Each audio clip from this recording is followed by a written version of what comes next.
I think what's hard is when you pay attention to what families are going through right now.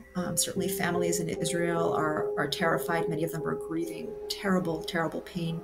I was at a missing person center earlier this week where families in Israel are coming with DNA samples, toothbrushes, photos of tattoos to try to identify loved ones. And those families are praying that their loved ones are hostages in Gaza, because if they're not hostages in Gaza, then they're among the dead. And it's a terrible, terrible situation.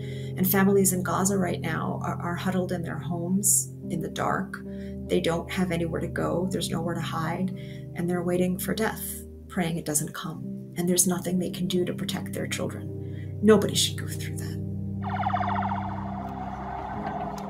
My concern is that the EU and the United States are not insisting on adherence to international law, meaning that the Israeli government and army have a responsibility to distinguish between civilians and combatants. The EU and the United States appropriately condemned the horrific attacks that Hamas and other Palestinian armed groups perpetrated on Israeli families, Israeli women, men, children, babies, older people on Saturdays.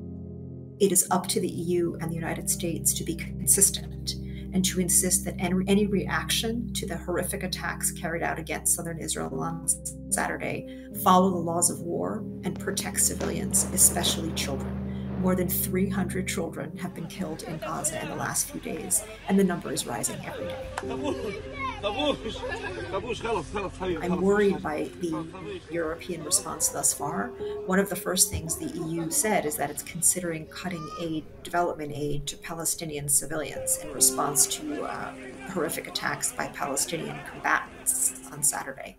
So that's not setting a very good example of distinguishing between civilians and combatants. I think there's an opportunity for the EU to reconnect to those basic principles of international law, to insist on a humanitarian corridor so that supplies can get into Gaza, and to make it clear that its condemnation of the horrific Hamas-led attacks on Saturday are about principles and not about who is committing the violence. And those principles mean the Israeli army needs to stop its massive use of explosive weapons in densely populated areas, which are expected to kill hundreds of civilians and which have already killed hundreds of civilians.